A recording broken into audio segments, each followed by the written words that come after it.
Bonjour anciens, espérons que vous allez bien aujourd'hui. On va commencer par une nouvelle leçon, les nombres jusqu'à 49. Alors, on va commencer par un petit rappel. Voici, devant vous, vous avez des voitures de la couleur rouge. Et la question c'est combien de voitures rouges y a-t-il? Alors, on va trouver le nombre de voitures rouges. Bien, on va les compter ensemble. 1, 2, 3, 4, 5, 6, 7, 8, 9 et 10. Alors là, il y a 10 voitures rouges. On peut dire encore qu'il y a une dizaine de voitures rouges puisque la dizaine, c'est un groupe de 10. Alors là, comme vous remarquez, là j'ai un groupe de petits cubes. On va les compter ensemble. 1, 2, 3, 4, 5, 6, 7, 8, 9 et 10. Alors là, j'ai un groupe de 10 ou bien une dizaine. Et en mathématiques, je représente le mot dizaine par la lettre D. Et le petit cube, c'est une unité. D'accord? Comme l'exemple devant vous. Les nombres qui sont plus petits que 10, alors ce sont des nombres formés d'un seul chiffre, sont des unités. Comme l'exemple devant vous, là on a 1, 2, 3, 4. Alors il y a 4 fleurs. On dit encore qu'il y a 4 unités de fleurs puisque la dizaine c'est un groupe de 10. Alors, on ne peut pas dire là qu'il y a 4 dizaines ou bien une dizaine. Là, il y a 4 unités car c'est un groupe de 4 seulement. Alors, on va trouver maintenant les nombres suivants. Alors, comme on a déjà vu avant que le bâton, là, c'est un groupe de 10. Alors là, j'ai 1, 2, 3 groupes de 10 ou bien 3 dizaines. Alors, comme vous voyez là dans le tableau, la lettre D représente le mot dizaine et la lettre U, unité. Alors, 1, 2 et 3 groupes de 10, c'est-à-dire 3 dizaines. Et là, j'ai un seul cube, alors une unité. Et voilà, on a trouvé le nombre, c'est 31. Alors, c'est 31. Le nombre en chiffres, le nombre 31 est formé de 3 dizaines et une unité.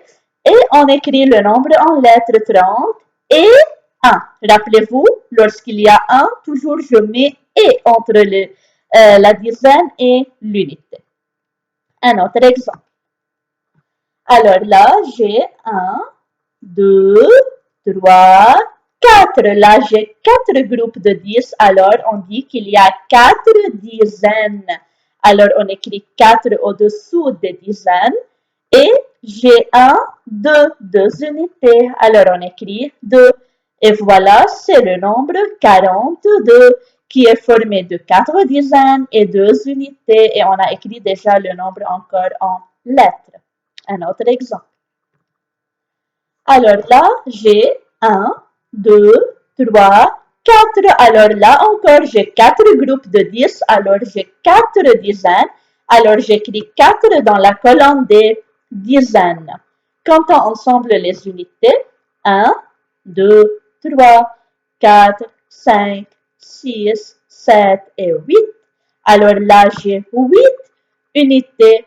Alors là, on a formé le nombre 48.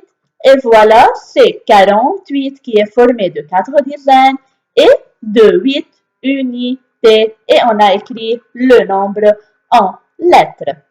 Et n'oubliez pas qu'il faut séparer les dizaines et les unités par un trait d'union. Alors, pour aujourd'hui, vous allez faire la page 110 et 111 comme un devoir. Je vais vous expliquer ces deux pages. Alors, comme on a déjà expliqué, vous avez là, vous allez observer et compléter. Alors, ils ont déjà fait un exemple devant vous. Là, il y a 1, 2 et 3. Alors, il y a 3 groupes de 10. Alors, c'est 3 dizaines. on a écrit 3 dans la colonne des dizaines. Après, on compte les unités. 1, 2, 3, 4, c'est 4 unités. Après, on écrit le nombre qui est formé de 3 dizaines et 4 unités, c'est 34. Alors, on a écrit le nombre en chiffres, après en lettres. Alors, vous allez compléter le reste de cet exercice-là. Et l'exercice de la page 111, encore, c'est pareil. D'accord? Alors là, on a un groupe de 10, d'accord? Même si les dizaines sont mises d'une façon horizontale, mais c'est la même méthode de travail. Alors là, on a une dizaine, deux dizaines, trois dizaines. Alors j'ai trois groupes de 10, alors trois dizaines. On a écrit 3 dans la colonne des dizaines. Est-ce qu'il y a là des unités? Il n'y a pas de petits cubes, alors il n'y a pas des unités. Et lorsqu'il n'y a pas, c'est rien, alors c'est 0 unité. Alors ce nombre c'est 30. Je ne peux pas dire que c'est 3 seulement, car ce sont des dizaines, d'accord? Des dizaines. Alors, 3 dizaines, c'est 3 groupes de 10, comme j'ai 10 et 10 et 10, me donne 30. Et vous allez compléter le reste de cet exercice. Bon travail les braves et bonne journée.